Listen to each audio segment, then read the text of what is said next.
sa médiation Marème Dial ak ak waa Morodi foo ci toll. waaw loolu day sa naataango yi nekk sunu bës defe naa. dama taal sama kii rek Facebook. gis ay gars nee ma daal sunu bës daal def nañu benn page à la une. wax ne dafa am beaucoup d'internautes yu doon solliciter médiation Jamra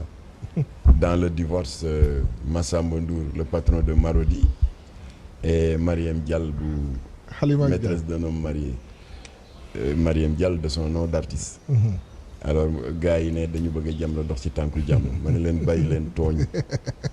ñun Jamra ñun ñoo jóg song maîtresse d'un homme marié pas pour xañ leen ñuy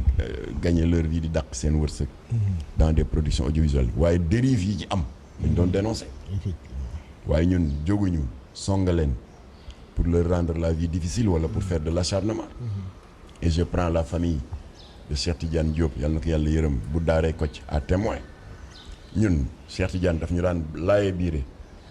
di ñu associer dans sa réflexion ci yenn scénario yi benn bi ma fàttiku rek un scénario qui parlait de la drogue Latif Gueye liggéey na ci ba bi RTS diffusé les 11 xaw ma 12 épisodes am na des effets inattendus am na xale yu bari yu ñëw Jamra ne dañu bëgg a bàyyi yàmba ndax li ñu gis ci série bi dëgg yàlla koo xam ne àddunaam ñëpp ko gërëmoon mu nekkoon un cadre bëgg jabaram bëgg ay doomam am diine correct set waaye am bés rek mu dajee grand xaw ma grand Diop mu dugal ko ci affaire bi série bi wane àddunaam nu muy dégradé mu naqari deret commencé di saaga et tout ba mujj gi sax il a perdu son emploi à cause d'un taux d'absentéisme extrêmement élevé alors ay xale ñëw ci Latif ne ko ñun dey man day damay tuxu l'hôpital man day damay laal lii waaye daal lii ma gis ni drogue di def nit wax dëgg yàlla bëgg ma egg foofu dama bëgg yéen Jamra nag ngeen boole mag structure de désintoxication yi ñi dimbali ma génn ci ma ne leen voilà une série qui a atteint son double objectif moo di d'abord nekk na le reflet d'une réalité de la société sénégalaise parce que kenn ñemewul weddi ne drogue def na dégâts yu dul jeex ci Sénégal ci étudiants yi ci jeunesse bi waaye daf ko articuler moom Cheikh Tidiane Diop autour d'un scénario tellement intelligent que xale yi ku ko seetaan jële ci jom jële ci la volonté de sortir de l'esclavagisme du yamba or maîtresse d'un homme marié bi ma recevoir Massamba Ndour fii ñëw na fii et je l'en remercie parce qu'il n'était pas obligé de le faire le patron de Marodi ànd ak scénariste bi Calista Sy qui n'était pas obligé de venir waaye visite de courtoisie la boo xam ne maa ngi koy rafetlu loolu laa leen wax ma ne Calista yow li nga bind ci maîtresse d'un homme marié tu n'as rien inventé da nga jël seetu rek teg ko muy refléter des réalités de la société sénégalaise li nga wax am na l'infidélité conjugale am na am jëkkër am ñetti far am na ak sama compagnie gi les tontons saay-saay yi déclaré seen jabar waaw suñu directeur nee na week-end bi di ñëw dañuy war a dem Saly dañ fay def séminaire fekk du dëgg maa ngi jox rendez-vous xale boo xam ne mat na ma sax doom luyel ko benn appartement di njaaloo guddi ak bëccëg ma ne ko kon yii nga wax ci maîtresse d'un homme marié am na mais da nga ko articuler d'un scénario pervers de sorte que xale yi bu ñu ko seetaanee jëli ci ñàkk jom c'est pour cela qu'on vous a combattu alors déposé nañu plainte je rappelle ici que li tax ma ne acharnement amul mooy notre combat contre les dérives audiovisuelles commencé wul ci maîtresse d'un homme marié commencé wul ci infidèle mu ngi commencé te dinaa la ko yónnee nga def ko PC ci sa montage mu ngi commencé ci suñu jàmmaarloo ak canal Horizon effectivement dinaa la yónnee marche ba ñu defoon le 19 août 2000 pour dénoncer une série perverse boo xam ne tur wi rek àtte na boppam ñi di ko wax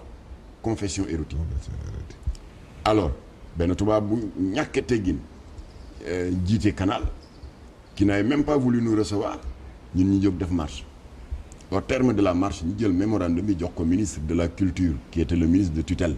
il est vivant mu ngi may dégg Mamadou Diop Decroix ñu wëlbatiku dem seeti le président du ASCA c'est l'ancienne appellation du CNRA au conseil de l'audiovisuel ndem si yàlla si l'éminent magistrat Babacar Kébé ñaari kilifa yooyu ba ñu dajee le président du ASIA ak le ministre de tutelle jox ñu dëgg pas pour bëgg lu neex Jamra waaye Jamra dafa indi ay preuve ne confession érotique bu Canal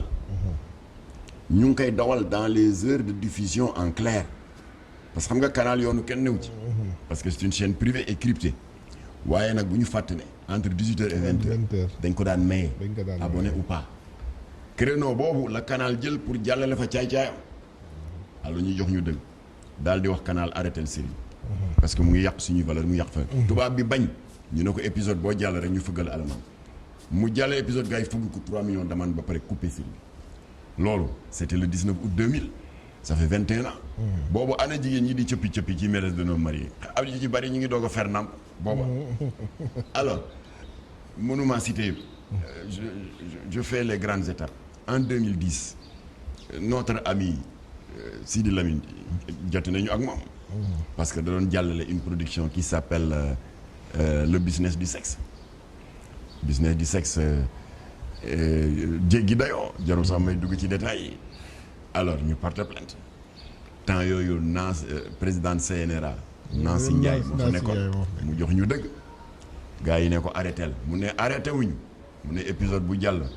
amende financière mu jàllale benn gars yi dóor ko 5 millions d'amende mu ne fayuma gars yi ne ko ayoo fay daal di wooy les techniciens de l'ARTP